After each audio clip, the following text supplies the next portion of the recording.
Godedians, and welcome back to GodEd. I hope that you are all well and safe and staying warm. It's been a chilly week. So we're going to start with today's lesson, which is all about Jericho, and we go to People of the Velds.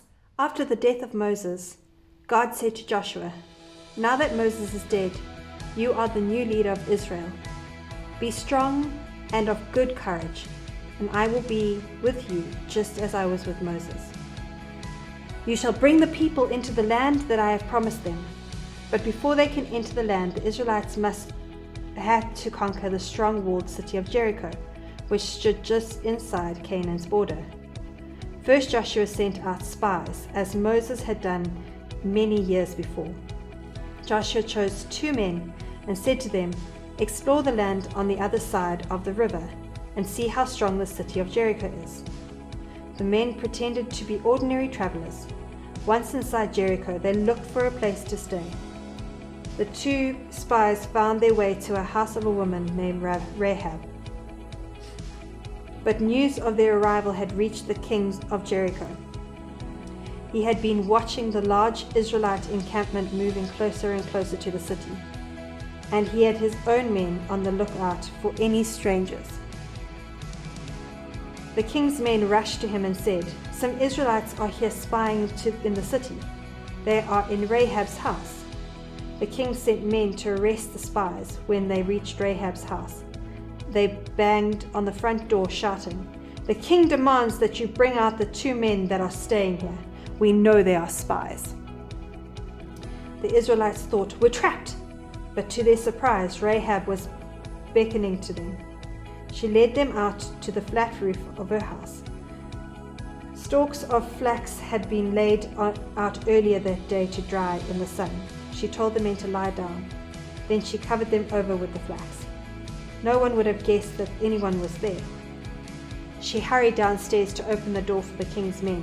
She said, 'Yes, 2 men were here, but they have just left. If you hurry, you should catch them.' 'They'll have gone towards the river,' shouted a soldier, and they set off in pursuit. The Israelite spies lay very still in their hiding place. Soon Rahab returned. The 2 men asked her why she had risked her life to protect 2 foreign enemies. 'I will tell you why,' she said. 'I know that the Lord has promised you this land, and most of my people are afraid of your people. We have heard how God divided the sea for you and brought you through the wilderness. When you attack the city, promise me that you will save my life and the life of my family.' The men agreed. 'If you tell no one about our visit, we will see that you and your family are not harmed.' But then it was night and the city gates were shut, but Rahab's house was built on the city wall. She brought a rope and fastened it to the window, and the spies climbed down to the ground outside the city wall. 'Escape to the mountains,' she advised them. 'Hide there for 3 days until the search is over.' Before they left, the spies said, You must tie a piece of scarlet cord in this window, so we will know your house from a distance. When we march against the city, whoever is inside the house will be saved.' When the 2 spies returned to Joshua, they gave their report. 'God has given us the city. All the people of Jericho are afraid of us.' The next morning, the Israelite camp moved on, arriving that evening at the banks of the Jordan River.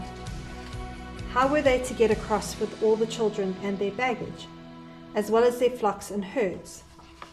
The Jordan River was flooded over its banks, but Joshua trusted God and obeyed his orders, as if there was no raging river in the way. 'The priests are going to carry the ark and step into the river first,' he told the people. 'Then you must follow.' The priests did as Joshua commanded. They marched right up to the river. As soon as their feet touched the water, the river stopped flowing, and the water began to pile up. Everyone was filled with wonder. If it was like crossing the Red Sea. The priests bearing the ark stood on dry ground in the middle of the river and waited until the people had crossed over to the other side. Before the priests left the river, Joshua called 12 men. 'Bring 12 boulders out of the river and stack them on the shore.' When the children asked, 'What are those rocks for?' 'Tell them, This is to remind us how God brought us out across the river into the promised land. So it was done, and as soon as the priests came up out of the river bed with the ark of God, the water that piled up flooded back as before. God had shown the people that he was with Joshua as he had been with Moses. God had opened the Jordan River and the people crossed onto dry land. Now they were in the land of Canaan, the land that God had promised them. The Israelites began to get ready to occupy the whole land. Doing this would not be easy. In fact, it would be impossible for them to do it by themselves. Remember the high walls, city of Jericho? One day, as Joshua was thinking about how he would conquer the city, he noticed a man standing nearby. And the man had a sword drawn. Joshua called out, "Are you for us, or are you for the enemy's side?" The man replied, "I am the captain of the Lord's army." Joshua bowed to the ground before him and said, "Give me your commands." "Take off your shoes," the captain of the Lord's host told him, "for you are standing on holy ground." Then God told Joshua how to conquer Jericho. The more Joshua listened, the more he wondered at the strange orders God had given him. But he trusted God. So he passed the orders on to the people. The Israelites were to march around the city in a great procession. Soldiers were to be at the front. Then 7 priests with trumpets of ram's horns, followed by more priests to carry the ark. Finally, the rear guard of the soldiers. This must be complete silence except for the trumpets, Joshua commanded. Not a single word is to be spoken until I tell you. The gates of the city were tightly shut and barred. The people of Jericho had seen the Israelites cross the Jordan River. They were waiting to see what would happen next. Early one morning, the people of Jericho heard the sound of trumpets. The king probably thought the attack had begun, but he didn't hear the usual sounds of battle. All the soldiers were silent. The only sound were the blowing of the ram horns and the tramp of the marching feet. People of Jericho watched from the city walls. The Israelites looked so strange and mysterious marching around the city. Whatever they're trying to do, they asked each other. After one circle of the city had been completed, the Israelites left. The next day, the same thing happened. For 6 days, the whole procession march went around Jericho, then returned quietly to camp. On the 7th day, it was different. The procession marched around the city once, but instead of going back to the camp as usual, the soldiers and the priests walked around the city again. Then again and again, 4 times, 5 times, 6 times. But now everyone in the city must have been watching. Around went the large procession for the 7th time. The people inside Jericho were terrified. What would happen next? Suddenly, as the priest blew the trumpet, Joshua commanded, "Shout." Lord had given us the city. The people shouted as loudly as they could. The earth trembled, and the walls of the city began to crack. Suddenly, the big, tall walls of Jericho crumbled and fell down. The people inside were much too frightened to fight, and all the Israelites had to do was walk in and capture Jericho. Some of the soldiers went at once to find Rahab and rescue her and her family, as had been promised. Once again, a strong, loving God had helped his people, and all because they loved and obeyed him.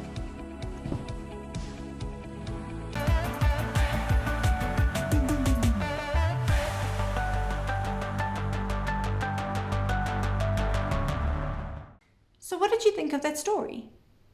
There's some very important parts of the story that we need to talk about. The first is Moses has died and Joshua's taken over. And remember what we learned last week? That they would only go to the promised land after 40 years. And this is what's happening now. And Joshua, who was there originally, had to now take over and run this. And he had to trust in God. And we see that by the conversation he has with the soldier and what they're supposed to do in terms of conquering this land. It has made me think though, because often it may not be a physical wall that needs to come down. It may be a metaphorical or an imaginary wall that we need to pull down. And that wall isn't necessarily something that is guarding people, but it may be guarding our hearts, and it needs to come down so we can connect with God. And that wall can be made up of anything. It can be made up of hurtful things that we've said to people, or the fact that we spend more time playing on our iPads than we do in prayer with God. The other thing that we need to talk about is the silence, because silence isn't so important. And I know you're all saying, coming from you, Yvette, that's really, really, really weird, because Yvette talks too much. She really does.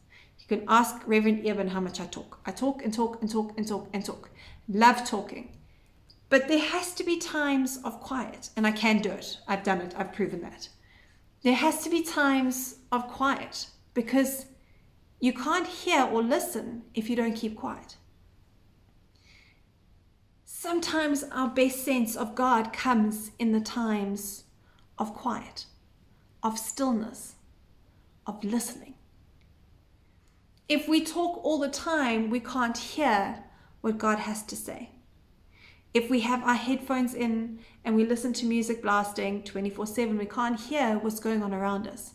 If we watch too much TV, or we are playing too many video games, or we can't hear the message that God is sending. And sometimes then, and I've had it happen to me, God has to shout.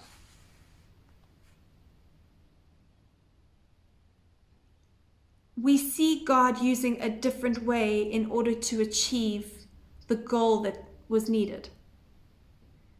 We see a different way of dealing with a problem. Because so often we think this is how we need to do it. And I know for myself, I often will argue with whoever's around me if it's not being done the way I think it should be done. It is so important to understand that not everything is meant to be done in the same way. But we'll only know what we're meant to do if we stop and we listen. We listen to God. We break down the walls that we've built up to keep God out, because sometimes it's too scary to have God within us. Sometimes it's easier to put the TV on or listen to the music in order to not to hear, because we don't really want the change. To tear down those walls and allow God in is one of the most beautiful things we can ever do. It is something that helps us move forward and go into what could be understood as our promised land. And our promised land is where we live in harmony with God and we listen.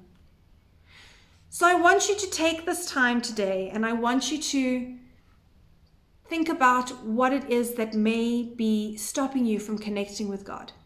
What walls have we put up that stop us from really experiencing God in our full capacity? So what we're going to do now is we are going to do a craft. But for those of you that don't like doing crafts, there is an activity on page 30, and it looks like this. So if you don't want to do the craft, that's fine. You can do the worksheet. The worksheet is available on our website. So do go and have a look and see if you want to do that. Else, you've got me today. My teachers weren't available to help with today's craft, so it's just me. So let's go and do a craft together.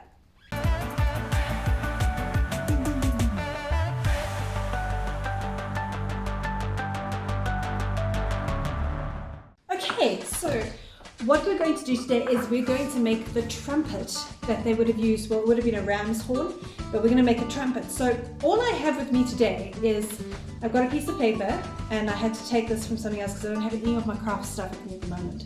Let's remember to get that. And then I've got Koki pens, I've got other felt pens, I've got highlighters, and all I want you to do, I don't have any stickers because I'm not as cool as Marcella, but whatever you have, you're going to decorate this piece of paper. So I'm going to do some decorating because I love to decorate. Hope you love to decorate.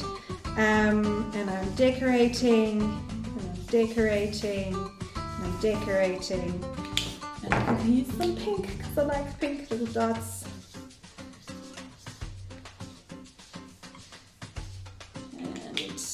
cookies. Let's use some blue, like the color blue.